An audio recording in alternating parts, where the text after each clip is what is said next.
Thank you for your kind introduction, Chairman. And good afternoon. My name is JungHak Kwak, and I'm from Gibbeum Hospital in South Korea.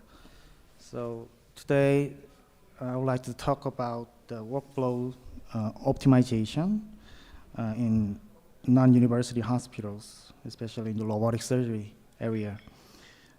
Since I previously worked at the university hospital and then moved to community hospital, so at that time, robotic surgical system platform is not widely established in the community hospital.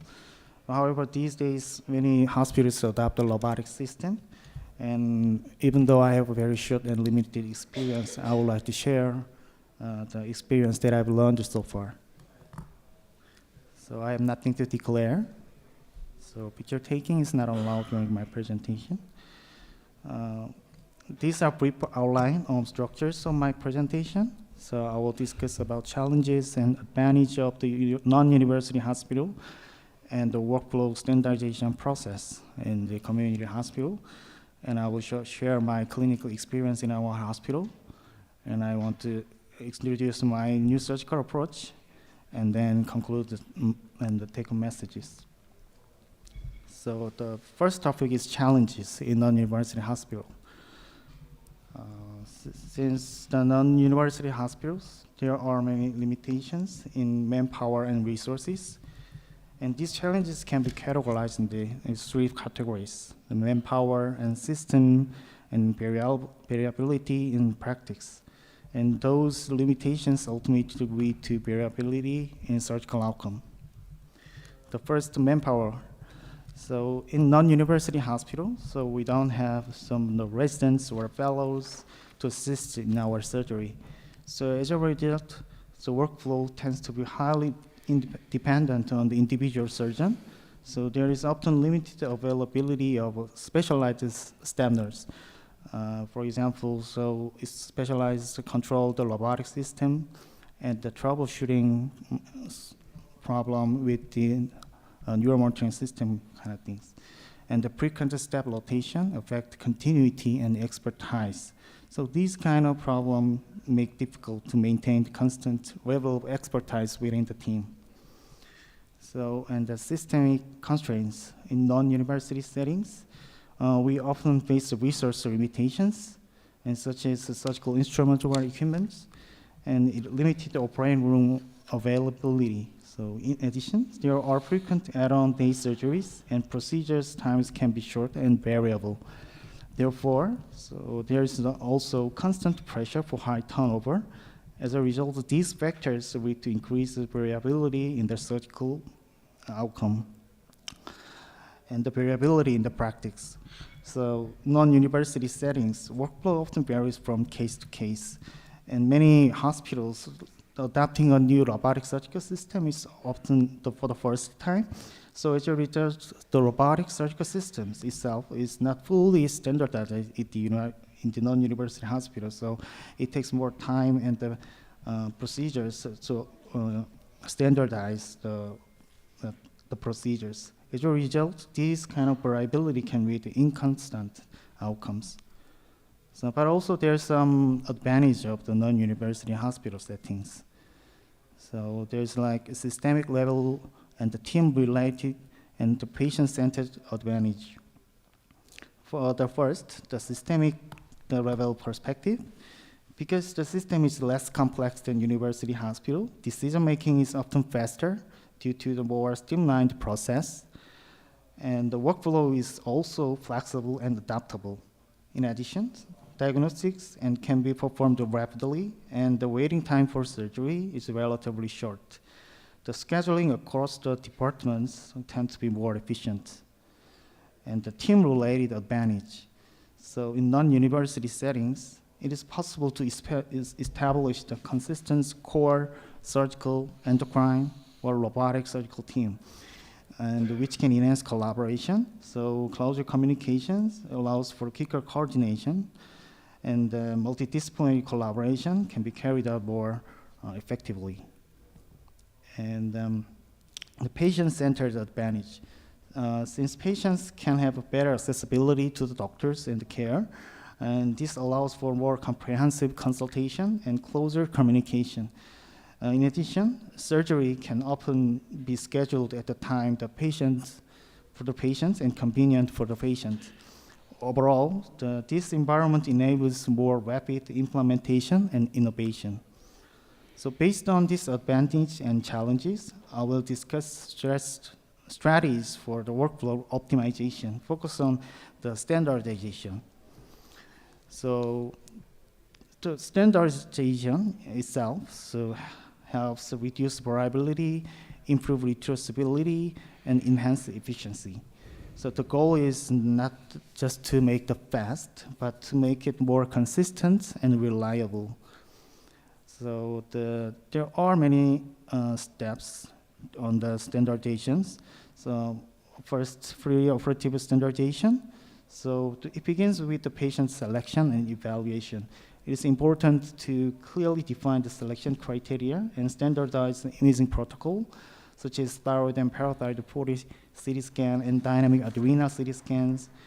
And next, the multidisciplinary coordination. So it's a key role, even though the multidisciplinary collaboration may be more limited compared to the tertiary hospitals. Close collaboration with the available departments, such as radiology, endocrinology, and the ENT, allows us for the more optimized decision and making more safe treatment.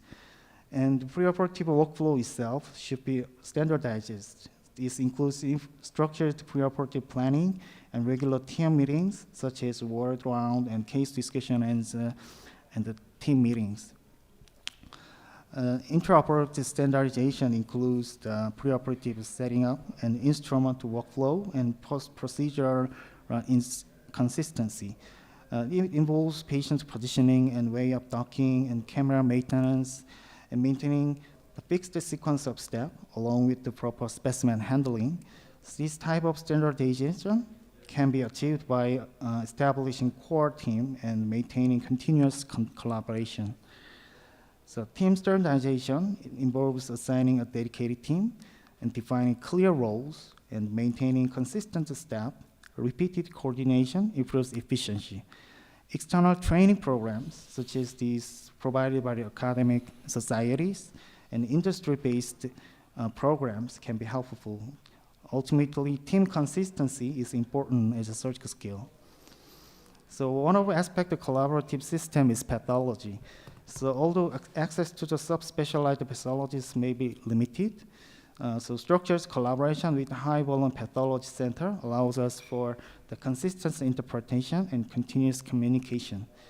Through this collaboration, consistent interpretation can be achieved by a fixed group of specialized pathologists. This ensures both expertise and consistency in diagnosis. So system-level optimization. So compared to tertiary hospitals, so non-university setting often involved less complex cases, resulting in shorter operative time and a faster turnover. So therefore, efficient system management is important. Structured communication protocols within the team also helped improve the coordination and reduce the errors. In addition, having an immediate response protocol for the post-operative complications like bleeding or other types of threatening things is very critical for the patient's safety. This includes the 24 hours emergency departments and in-house overnight board certification surgeons on call, and the referral system. So the referral system to the university hospital is essential, essentially for the cases requiring radioactive ion therapy and those with advanced disease and severe underlying disease. So in addition, so after the governments and the doctors' society strike, so there's many government support programs for non-university hospitals, which is available for the non-university hospital to enhance their system. So collaboration with tertiary hospital can be effective strategy for standardization. This can include the training and educational and exchange program with doctors, as well as visiting surgeons and residence program. So as a current example, so we have established training collaboration with Seoul National University Hospital, and this type of collaboration may help improve the both surgical quality and surgical system standardization. And let me share you our clinical outcomes. So when I moved to these institutions for the last 3 years, so I retrospectively charted 265 consecutive patients who underwent BABA thyroidectomy at our hospital using Da Vinci SPXI system. So I just divided this cohort into pre and post standardization phase based on the establishment of workflow standardization. So as I mentioned previously, so it requires a time and with the team and the training. So approximately it took almost a year. So I divided first 1 year and the last 2 years. So based on the patient characteristics overall, so the patient characteristics are almost comparable, but the operation time is significantly reduced. So overall total operation time was reduced from 183 minutes to 156 minutes, and for the lobectomy, 164 to 135 minutes. And in the aspect of operative time, so we analysis the operative time. For the consistency, so the patient who underwent lobectomy and central lobe dissection were included in this analysis. The operating time gradually decreased and became more consistent after workflow standardization, so after the year. So clinical pathology characteristics. So between the two groups, there's no specific difference between the pre-standardization and post-standardization based on the tumor characteristics and the disease severities and the complications. So post-operative complications were comparable between two groups based on the vocal palsy and hypoparathyroidism. So let me show you our new experience and development of the trial. So as you know, the BABA is one of the widely used remote access thyroid surgery. So it uses bilateral symmetric surgical view and goes to the thyroid gland through the midline. So it gives many endocrine surgeons to visualize the critical structures on both sides. But there's many concerns about these procedures, about the widely subcutaneous flap dissection, or because of the 4 distinct incisions, including areola, so it may be less acceptable to some female patients. So I thought about, so what if we could use the same manner and same technique if you use the only single incision through the axilla? So I just tried this method, single port axillary to midline approach robotic thyroidectomy last year. So preparing the surgical step is almost similar with the BABA, but it only used the single axilla incision. So after Dr. Robot, we can see the surgical field almost the same with the BABA, but with a little bit more lateral view. So let me show you the surgical video. We put on surgical incision on the axilla along with the patient's natural skin crease, making a minimal skin flap on the cross eye and put on the surgical port and insufflate the gas.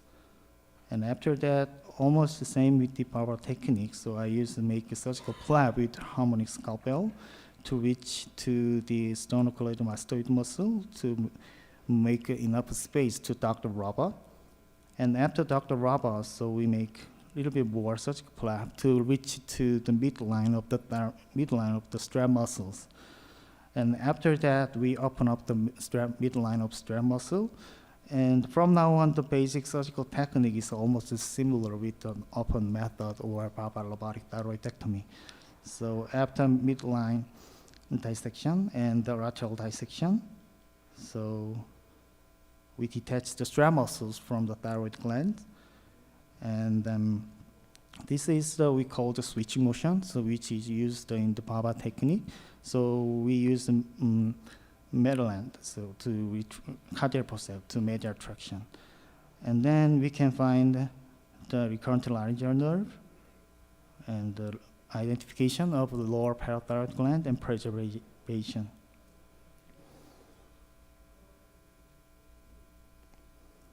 and clear the lower pole.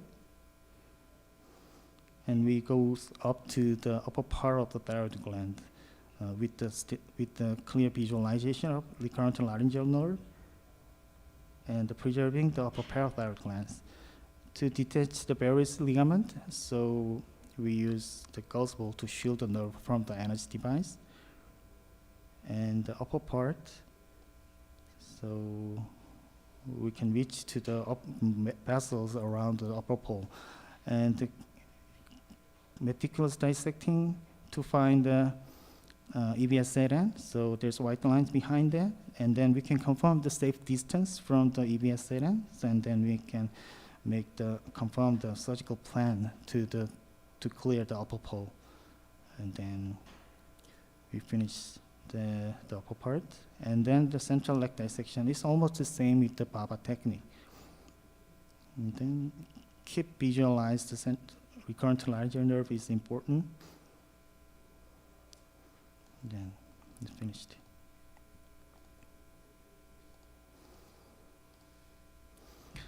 So this is the conclusion of our take-home messages. So by effectively utilize the advantage of non-university settings, the stable and standardized robotic thyroid surgery center can be established. Workflow standardization improved the surgical efficiency and consistency in robotic thyroidectomy. Based on this standardized platform, we developed the same approach to further improve outcomes while reducing invasives. So the workflow optimization enables consistent and reproducible robotic thyroid surgery in non-university hospital settings. Thank you for your attention. Hello everyone. First of all, I would like to thank KSERS-LEST for the kind invitation and for organizing this wonderful meeting. I'm Theethawat Thanawiboonchai from Police General Hospital, Thailand. Today, I would like to share our experience with transoral robotic thyroidectomy or TOT, focusing on the practical aspect of the procedure, especially our three-port technique. I'm also here on behalf of Dr. Angkoon Anuvong, who has unfortunately unable to attend this meeting because he is unwell. I have worked closely with him for many years, and it is my honor to represent our work today. I have no conflict of interest to disclose. This is my outline for today. I will briefly go through the background, patient selection setup, and technique. Then I will show a surgical video, and finally I will share some practical tips and take-home messages. Let's begin with the background. Why TOT? From the patient side, the biggest advantage is no visible neck scar, which is still very important for many patients. From the surgeon side, the robotic platform provides 3D magnified visions, wrist instruments, and better ergonomics in a narrow space. But practically, TOT is not for every patient. It works best when we choose the right case and when we both cosmesis and precise dissection matter. There are several remote access robotic approach for thyroid surgery, such as transaxillary, retroauricular, BABA, and transoral. Among these, the transoral route is unique because it is truly scarless in the neck. That is one of the main reasons why this approach has gained interest. Patient selection. Patient selection is one of the key factors for a successful TOT procedure. Overall, the indications are similar of those for Theethawat and other remote access thyroid approaches. Good candidates include patients with benign nodules, selected indeterminate nodules, and selected low-risk differentiated thyroid cancer. For malignant disease, the most suitable cases are small clinical end-zero tumor without gross extrathyroidal extension.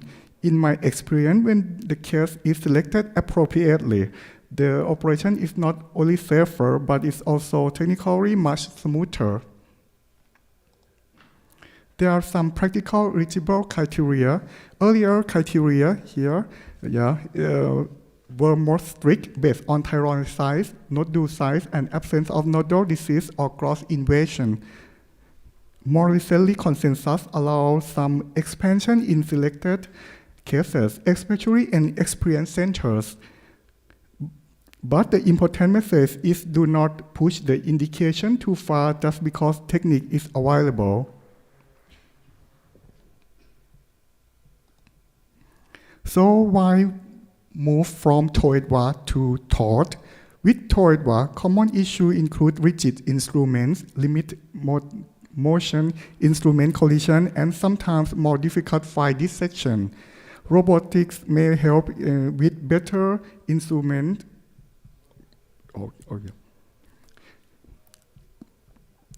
Sorry. Okay. Robotics may help with better instrument articulation, a stable 3D camera, and more controlled dissection, especially around berry ligaments, the recurrent laryngeal nerve, and the parathyroids. So some cases, robotics can make the operation more controlled. The advantages are the scarcest result, good access to midline and central compartment, and high patient satisfaction. The robotic platform may also improve precise and confined transoral field. On the other hand, there are limitations, narrow working space, possible instrument collision, mental nerve-related symptoms, longer setup, and high cost. So again, this should be selective approach, not a routine approach for all thyroid cases. Next, I will move to the setup and operative technique. On this slide, I would like to show our equipment and operative room setup. We use the DaVinci Xi platform with a 30-degree scope and 3 robotics arms.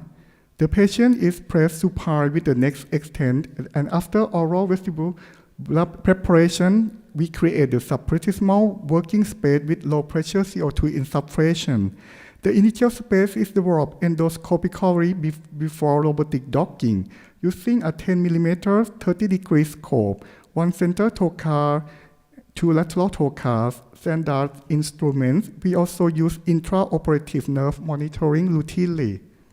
For the robotic part, the main instruments are cardiac forceps, Maryland bipolar forceps, cautery hook, and harmonic S curved shears.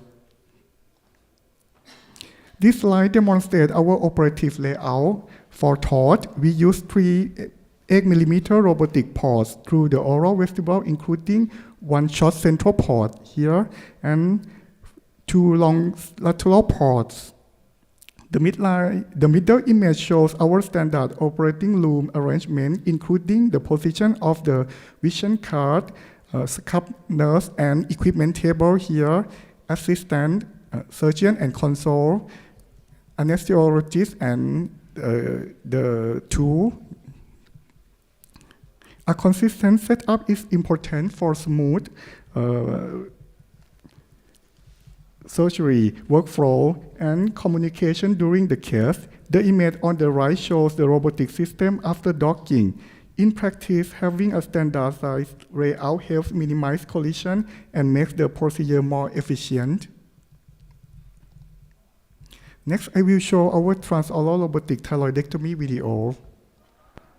Before going through the video, I would like to briefly show the general sequence of the operation. First, create the working space and dock the robot, then divide the midline and export the target lobe. Next, mobilize the superior pole, preserve the parathyroids, identify and preserve the recurrent laryngeal nerve, carefully dissect berry ligament, and then complete the thyroid resection. Finally, retrieve the specimen and cross.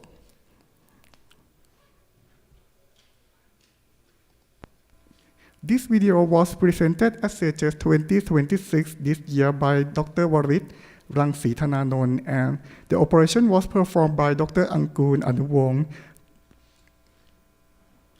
The patient was a 48-year-old Thai female with a symptomatic right thyroid nodule. On examination, she had a palpable right thyroid nodule without lymphadenopathy. Ultrasound and FMA showed a Bethesda 3 nodule, so we plan for transoral robotic thyroidectomy.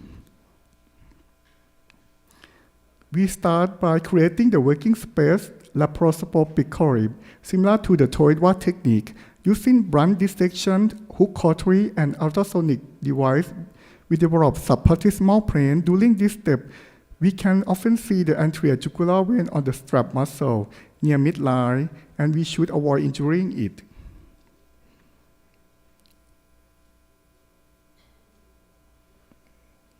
After that, we dock the robot. We use the cardia on the left hand and hook on the right hand. We divide the strap muscle in the midline, starting from the cricoid level to expose the thyroid gland. Here you will see the thyroid gland.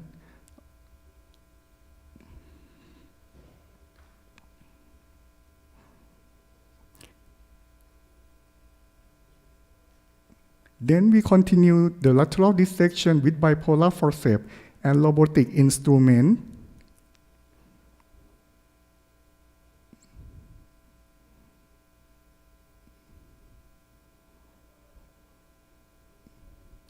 Then we perform external traction suture to retract the strap muscle laterally and improve exposure.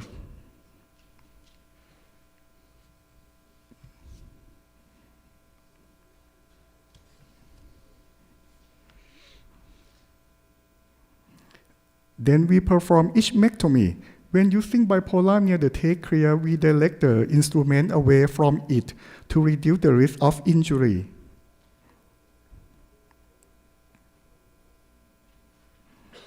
And then we continue to the superior pole. If needed, parts of a sternothyroid muscle can be divided to gain better access.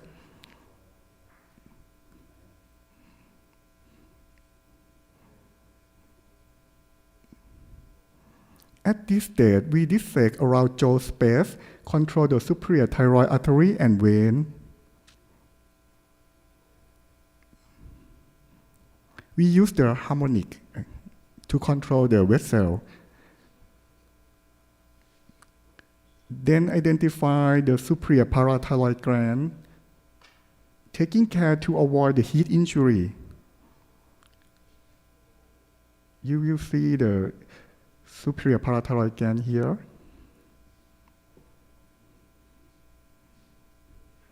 Next, we identify the preserve the recurrent ventral nerve, especially during dissection around Burley ligament.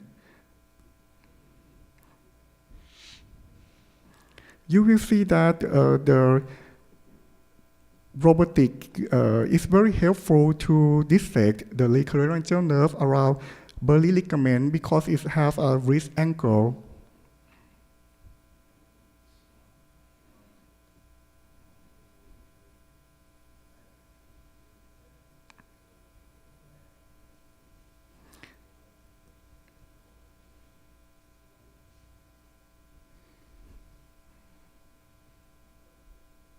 Then we identify the inferior parathyroid gland and carefully dissect the thyroid of the trachea.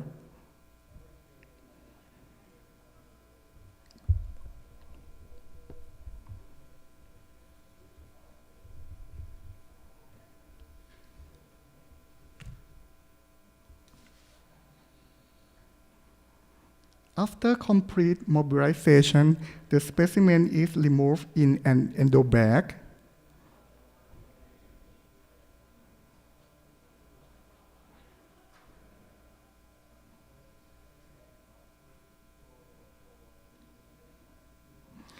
We check hemostasis, confirm nerve integrity, and if available, perform nerve monitoring. We routinely apply sodium hyaluronate as an anti-adhesive agent in lobectomy cases, and then close the strap muscle and oral mucosa. We usually use the absorbable barb suture, continuously suture technique.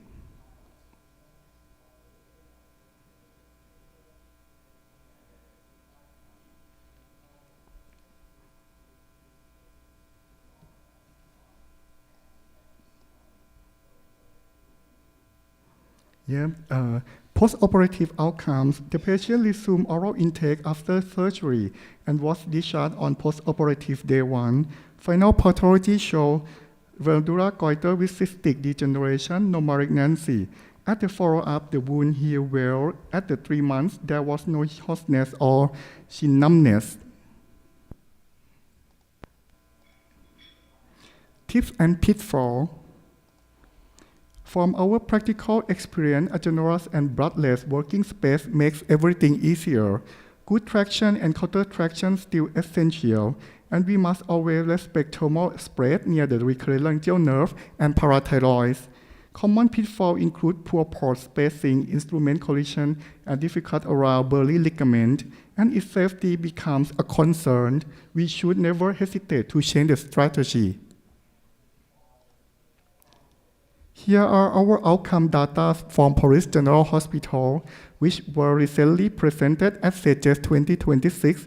This was a retrospective study of transoral thyroidectomy cases performed between 2023 and 2024, comparing Theethawat and THAT. After propensity score matching, 42 patients were included in each group. We found that the Theethawat had a significantly shorter operative time and a shorter hospital stay. In contrast, estimated blood loss, conversion to open surgery, and post-operative complications were similar between the two groups. The complications assessed included the recurrent laryngeal nerve injury, hypoparathyroidism, seroma, hematoma, and trachea injury, with no significant difference overall. So overall, both approaches were feasible and safe in appropriately selected patients.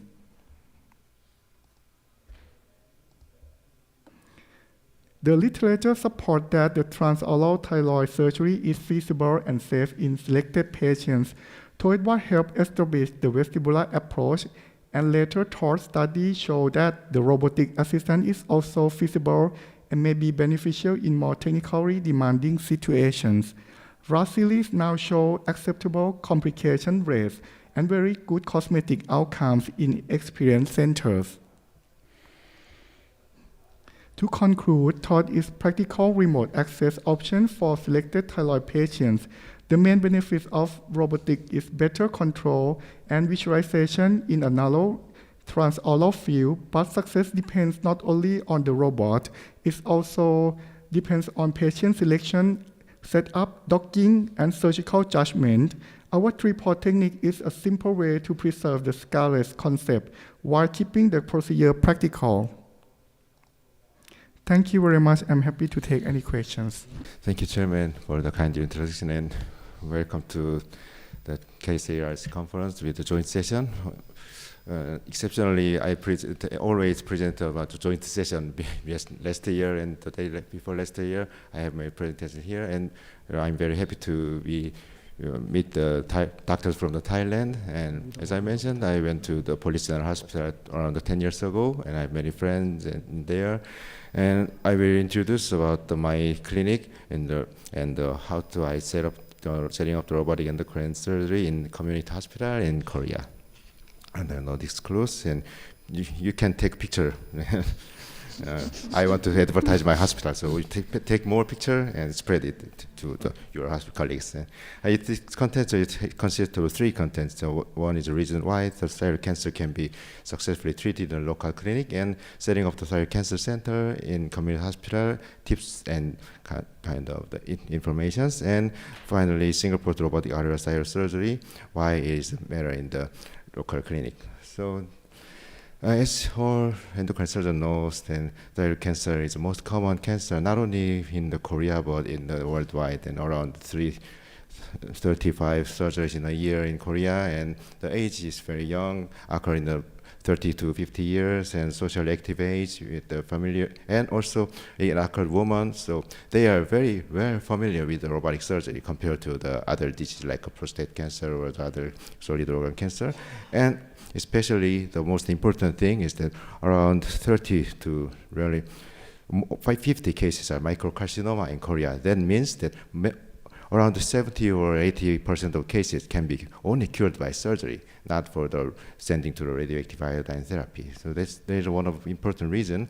And in the year of 2025, the ATA guideline updated, and it is said that the surgery is still extended, is very limited.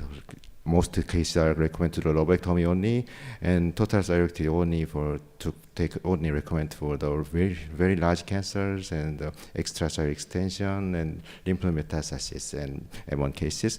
And also lymph node dissection role has been decreased. Only they limited to the therapeutic neck dissection rather than prophylactic. And they also suggest the alternative treatment care for the early cancer using the ablation therapy in the T1A cancer. And radioactive iodine therapy is only recommended for the high-risk patient, not yet for the general patient. So with the only thyroid cancer, most of the thyroid cancer patients can treat surgery only. And the characteristic of thyroid surgery means that this surgery is very simple compared to the other surgery. It has a standardized procedure and only short operative time from 30 minutes to 1 hour. And this is my intuitive consult time period. It says that only 25 minutes for the lobectomy in my consult time. And there's no less life-threatening complication when the surgeon has been experienced, and those post-operative outcomes with short hospital stay after the surgery. And robotic surgery in Korea is very popular, even in the local clinic. It has more than over 20 years history of robotic surgery in Korea, and annual 7,000 cases are performed. And it proven the surgical and quality safety in the many previous literatures and many methods. And Da Vinci SP has been launched, and it opens a new paradigm of minimally invasive robotic surgery. Let's move on how the robotic system moved to the local clinic in Korea. And last year, I asked to the intuitive surgical staffs and how many robotic systems are installed in the Seoul and Gyeonggi in Incheon area, and there's around 17 systems have been installed in last year. Maybe in this year more than 25 or 30 robotic systems in this Seoul Incheon Gyeonggi clinic. And this is Seoul, and maybe we are here, and my hospital is here. Ain Hospital is located on the Incheon center, old center of the Incheon city, and connected with the two metro station, and my hospital is directly connected with the Incheon Citizen Center station, and it has excellent accessibility. And my hospital is the first concept of the medical shopping complex, like a Bomrungnam Hospital in Thailand. And my hospital has actively performed the gynecologic surgery and general surgery and OS and spinal surgery and ENT with the two Da Vinci systems, including XI and SP. And also they have a good health screening center. They performed more than 200 cases of new diagnosis of the thyroid cancer before. And this is my hospital homepage, thyroid cancer center in Ain Hospital. And it means that I developed world first minimally invasive thyroid cancer surgery, SUPRA, it means. And my center consists of 6 parts. And the endocrine surgeon is me, and I mostly do the surgery. And second endocrine surgeon, Dr. Shin, they do the final aspiration, corneal biopsy, and also he performed the radiofrequency ablation. And we also have ENT doctor who runs the voice clinic, and we also have voice therapist. Before surgery, we checked all patients of the vocal cord function, and after surgery, we send him again and check the vocal cord availability, and also voice therapy given to some selected patient. And I have 2 PAs who previously worked in the university hospital, and they are following me, and they are support to the ward patient care, and also make my surgery assistants. And outpatient nurses they are also here in front of this seat, and they control so many outpatient patient control. And we have surgery coordinators. She's very good at persuade the robotic surgery and explain the insurance system and explain the advantage of robotic surgery. So when the patient meets her, and every patient decides to get a robotic surgery. This is my outpatient clinic. My focus is that every steps of their diagnosis treatment will be located in the same space. This side of the doctor's room, and this is a nurse station, and we can check the X-ray, CAT scan, bone marrow density here, and PA is working here, coordinator is working there, and the patient are waiting here. And when the biopsy needed, they send immediately in the biopsy or RFI room here. And this is looking of the doctor consultation room. It looks like not the hospital, but it looks like a kind of consultation room, a comfortable circumstance. And we have ultrasound in each surgeon's room. So we do the ultrasound by ourselves. So it's very convenient and very helpful to the, not only for the surgeon, but it's very helpful to the patient. We can discuss together with directly showing the ultrasound and show the images and which is diseases and which is the lymph node, and it's very convenient. And FNA and core needle biopsy also can be performed by the endocrine surgeon, me and Dr. Shin. And also he do the radiofrequency ablation. As I mentioned earlier, role of radiofrequency ablation is increasing very high. So for the benign nodule or little cancer, we do the radiofrequency ablation. And also we provide the thyroid diagnosis for the indeterminate nodules to avoid the unnecessary surgery and to select a patient who really candidate for the diagnosed surgery.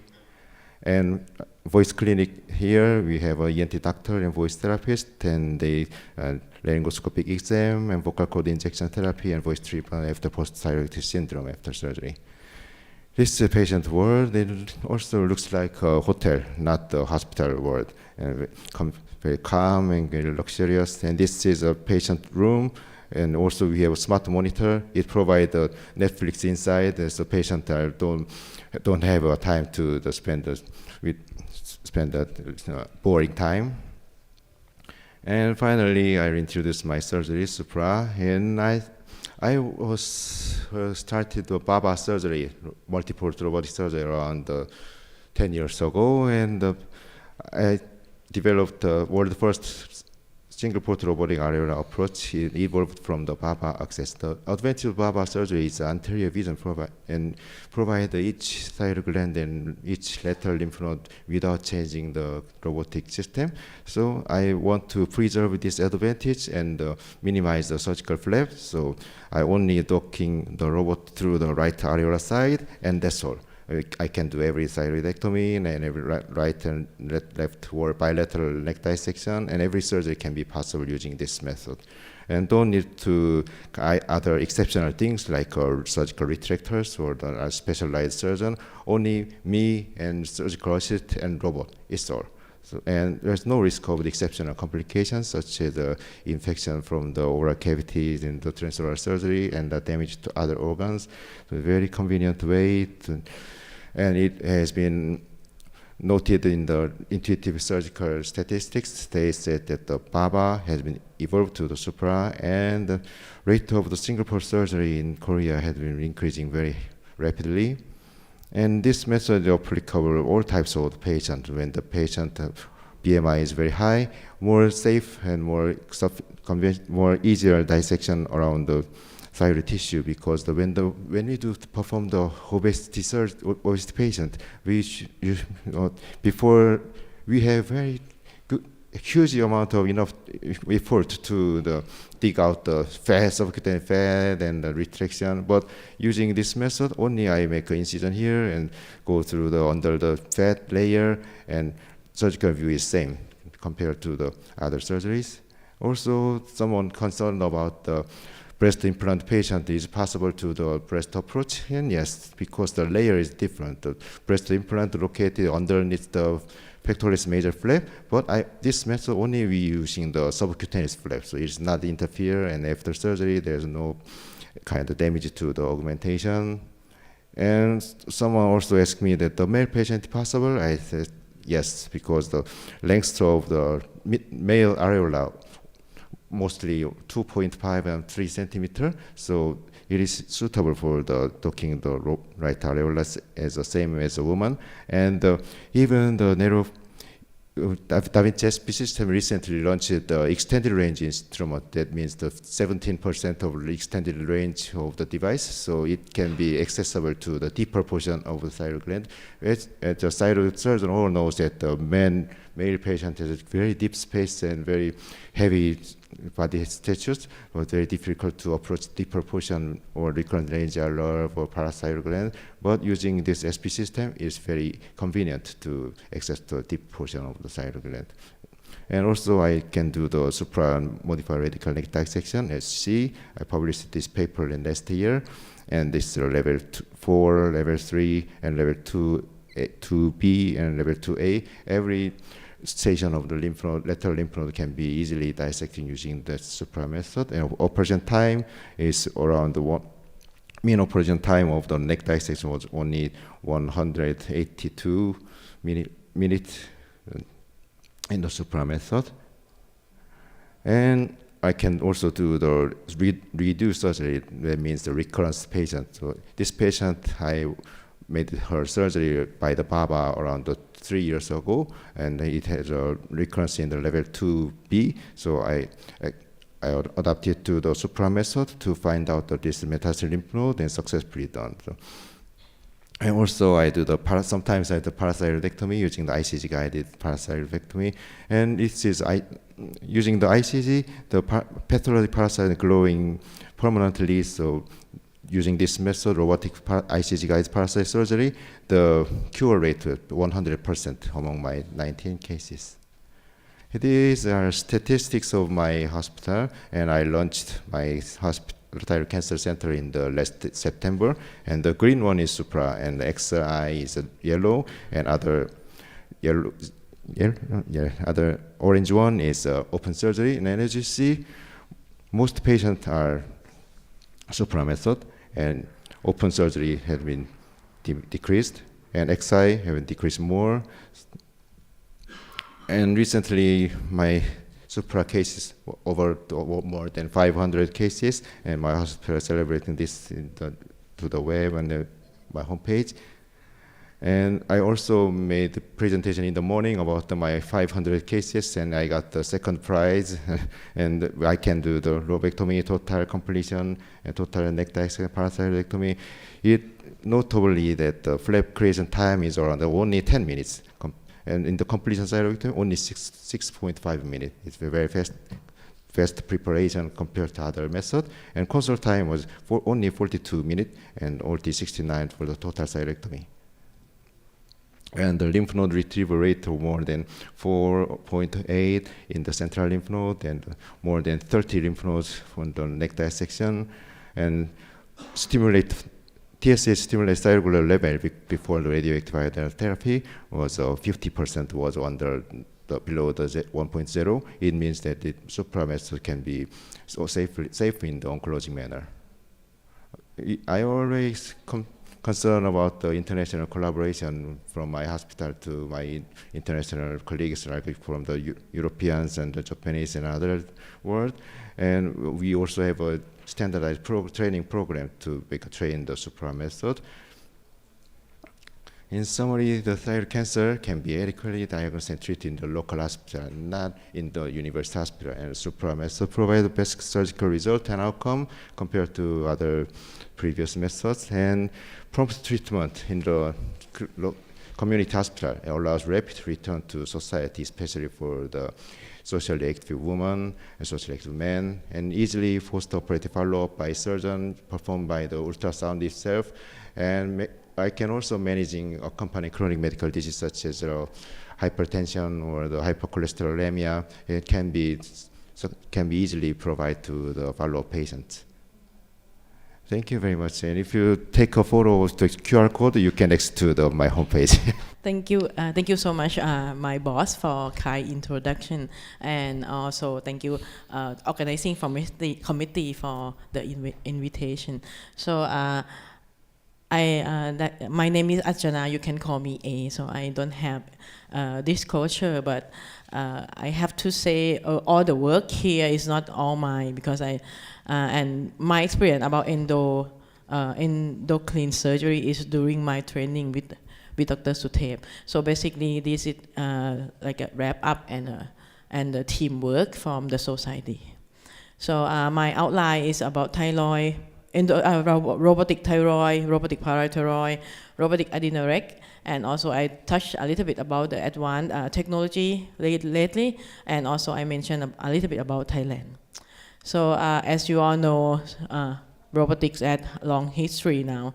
So in Southeast Asia, if you are aware, we have only 7,000 cases in 2024, total cases in Southeast Asia. And for Thailand, we have 17 robots, which is all, equal to Seoul. So we have the robot all over the country equal to the robot you have in Seoul. But we hopefully have more next year.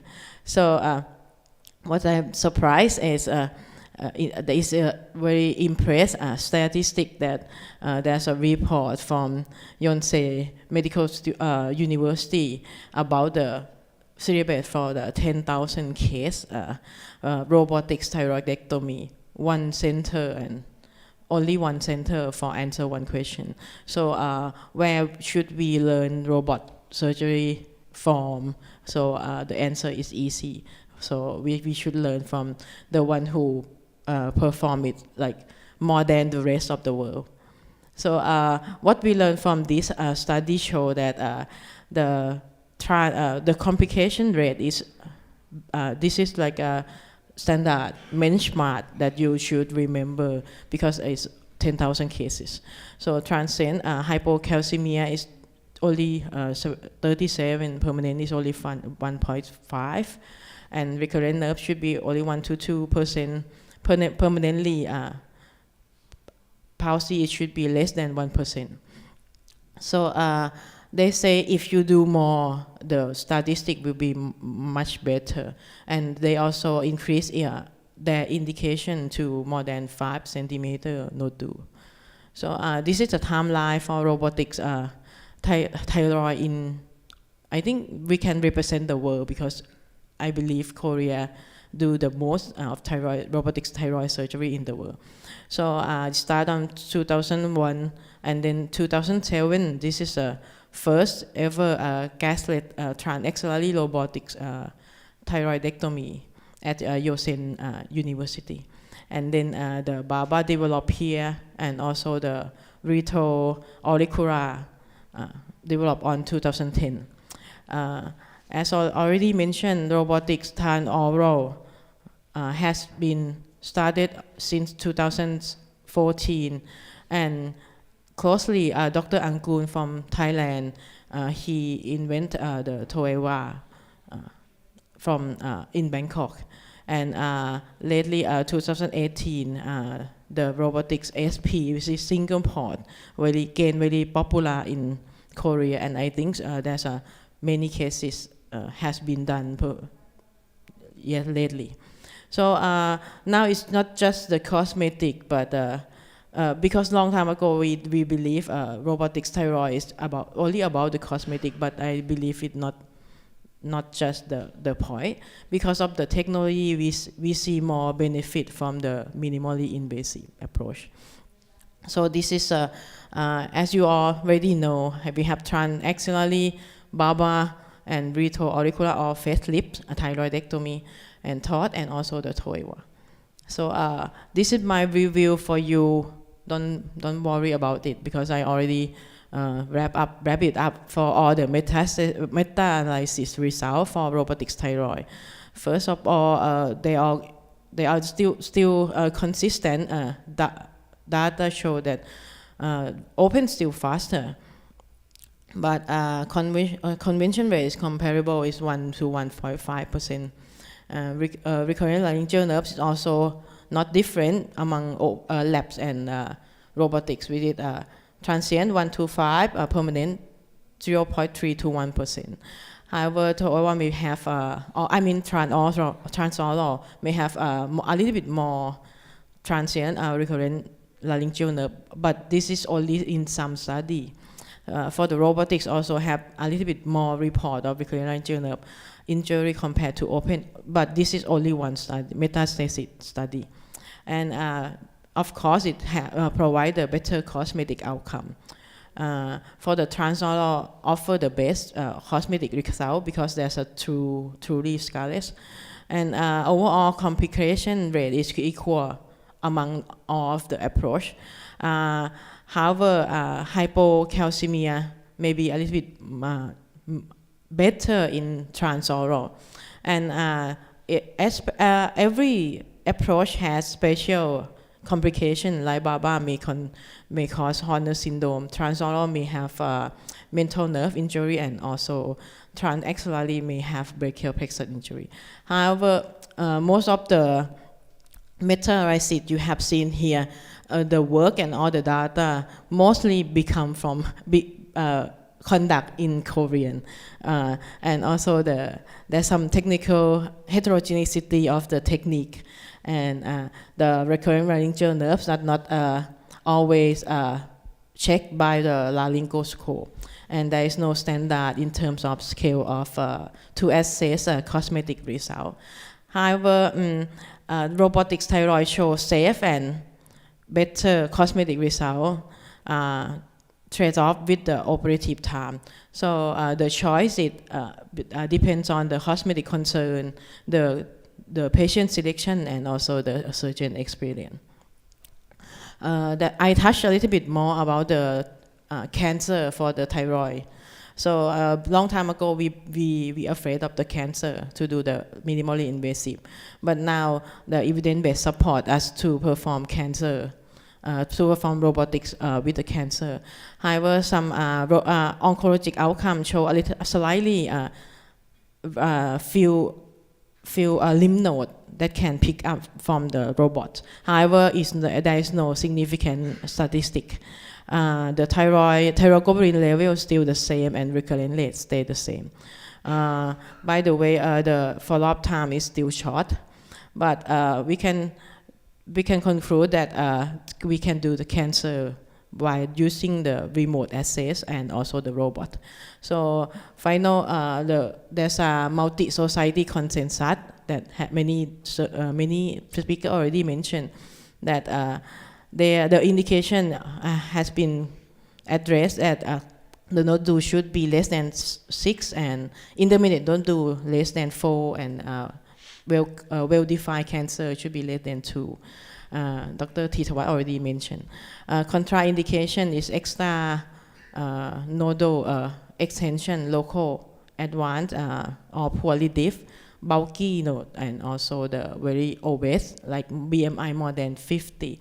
So they say surgeons should have experience more than 25 thyroidectomy per year. However, they support the structural training, especially robot proctorship, to perform the good robotic surgery. So the robotic now is a standard option, and you need to mention it to discuss with the patient. It's safe, but need to be addressed at it's like option. And transoral may have a little bit limitation in terms of lymph node dissection, level 3 and level 4. They recommend to do intraoperative nerve monitoring, and there's a role of the ICG. So I have checkpoint for the thyroid. For the parathyroid, is a very niche procedure, very new and young. So there's a very few series that report the results of the parathyroid. So I concluded all the studies conclude that it's feasible and safe, and also have a shorter learning curve compared to the laparoscopic. But the evidence-based still very small series and no RCT trial at all. So the cost and also cost effectiveness still unclear. So there's a consensus from China that have recommend indication for the robotic parathyroid. There need to be clear identified. So you need to pre-op localization where the parathyroid tumor, and should be single tumor and less than 3 centimeters. They do not recommend to do in the cancer. So that's all the information for parathyroid, because most of the most of them is case series and very new and a few study. So we move on to the adenolectomy. For the I can conclude. I already conclude the meta-analysis for you, but I include only the new study that report after 2020. So the largest one is 4,100 patients. Most of the study show that there's a fewer blood loss, and however compared to the laparoscopic, there's a less operative time and less length of stay.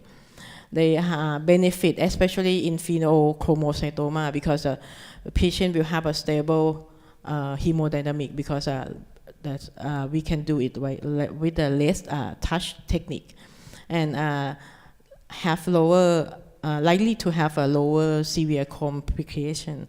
The learning curve is about 45 to 50 cases.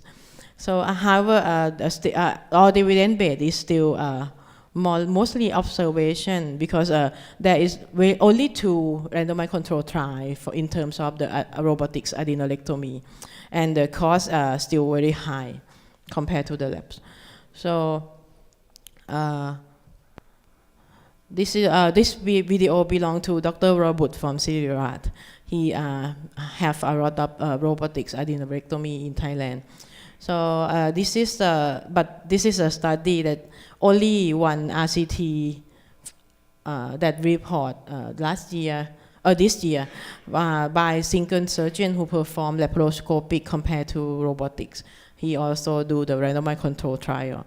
So his conclusion is there is no difference in operative time and pre-operative outcome, and also the causes. Surgeon outcome, so there is no benefit in terms of the patient, but it significantly improve surgeon in terms of the ergonomy. So it make us operate easier and more comfortable compared to laparoscopic group. So basically, they conclude that maybe robotics adenorectomy did not have some studies say it have benefit, but from the RCT, it still cannot show the benefit in terms of patient outcome. But it significantly enhance the surgeon ergonomy and maybe make us operate longer. So how some case series show that robotic adenolectomy may be superior in this type of the tumor, like a larger tumor, more than 5 to 6 centimeters, also malignancy. And also the pheochromocytoma, which is we can dissect easier with the less tremor from the robotics dissection, and patient have a stable blood pressure. And also a patient who has obesity, BMI more than 30. And lastly, I from the lecture today and also from the new research, there's a lot of popularity of the posterior approach adenorectomy, and which is show benefit in terms of reduce adhesion, which is very impressive. But there's a case series and case report. Also, if you would like to do the partial adenorectomy, they recommend to do it with the robot. Will be very easy to do. So I can say that adenorectomy, we don't have the strong evidence, but it's a gift for the surgeon. So what we have like a new emerged technology that maybe impact our robot thyroid or endocrine surgery, I think we have to mention about the single port approach. At previous speaker already mentioned. There's so many techniques that can adopt through the single port assist, using only one incision through transaxillary and retroauricular also, and transoral.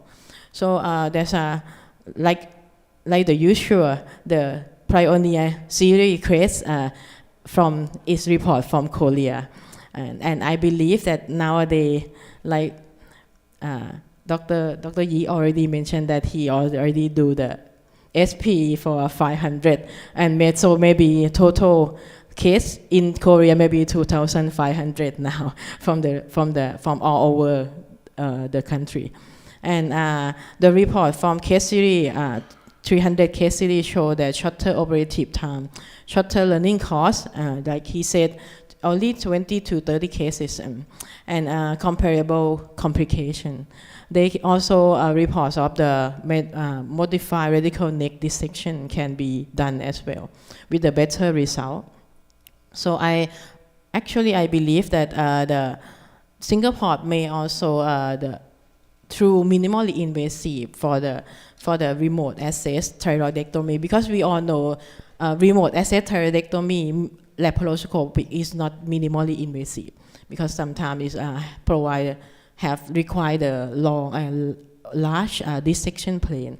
So maybe the single port can help with this problem. So another technique that involve, one is like a continuous intraperitoneum neuromonitoring that show 99 negative predictive value to predict the permanent recurrent laryngeal nerve, which is shown in the evidence base, but not clinical yet. I think it's maybe enroll in the clinical very soon. And the fluorescent image, which is the autofluorescence for the parathyroid. But this one is not available integrated in the robot platform. But it's very good in terms of identify parathyroid without any other additional injection. But I think the evidence show it can prevent parathyroid injury, and also can identify it very well. So I think hopefully next future year they will integrate it in the robot. And ICG, since I've been here, attend the endocrine section, I find a lot of my boring ICG lecture, and I found it very useful. So it's not replace intra or parathyroid hormone testing yet, but there will be recommendation that we can use together, and it will improve the parathyroid gland viability. And they also can be used like lymph node mapping as well. Finally, there's AI nerve identification, this is the first AI mapping database. So with this one, they now conduct the AI assistant recurrent laryngeal nerve identification with the DICE score more than 0.8, which can be used in clinical. But that has not been used yet, so hopefully maybe few years maybe we will see it.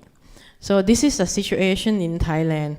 As already mentioned, we have 17 all over the country, and we also have Hugo. All others, most of the robot concentrate in Bangkok, but we also have some 2 available in North and 3 available in South. And this year we will install 2 more in Thailand. Harbor robotic surgery in Thailand is reimbursed only for the rectum, prostate, and pancreas surgery. So all of the patients need to do self-pay and some insurance coverage, which is very few. So the training in Thailand, we integrate robotic training in LEST curriculum together with the international collaboration.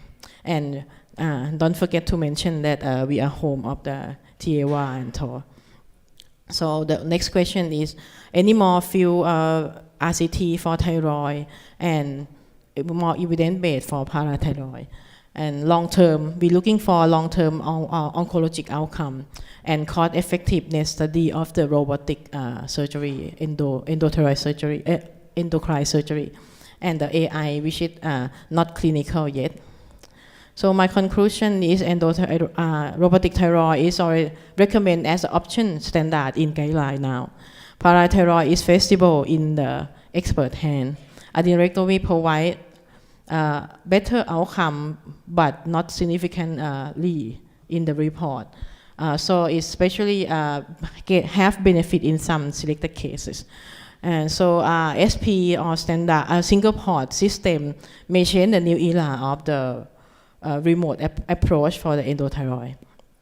And but it's still limit available. Thailand still don't have one. And now the development of robotic endocrine surgery is not just the software anymore, hardware anymore. It includes all the software and AI system.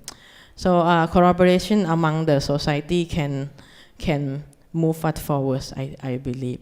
So because we are in an K-pop era, so I would like to compare robotic thyroidectomy like Blackpink, because they are the girl group that well exhibit and also have international famous girl group now. Everyone love Blackpink, so thyroidectomy like Blackpink. But for parathyroid, very young and few data, so I would like to compare them for the baby monster, because they are young and new. They follow footsteps for the thyroidectomy. But for the adenorectomy, they stay here for a long time, so I compare them to GOT7, because they are in this business for a long time, but don't know why they are not front line anymore. And evidence base not very strong, but we still believe it's good, because they are good looking guy, but we don't have evidence to support them more. So this is my conclusion. Thank you so much. Oh, one more, sorry. And you may notice one thing that common in all this girl group and boy band, which is, anyone can answer? Anyone can answer? Which is the common thing between them? Yes, they are all have Thai member in the group, K-band group. So hopefully this collaboration will prove that last long collaboration and together with Thai and Korea. So thank you so much.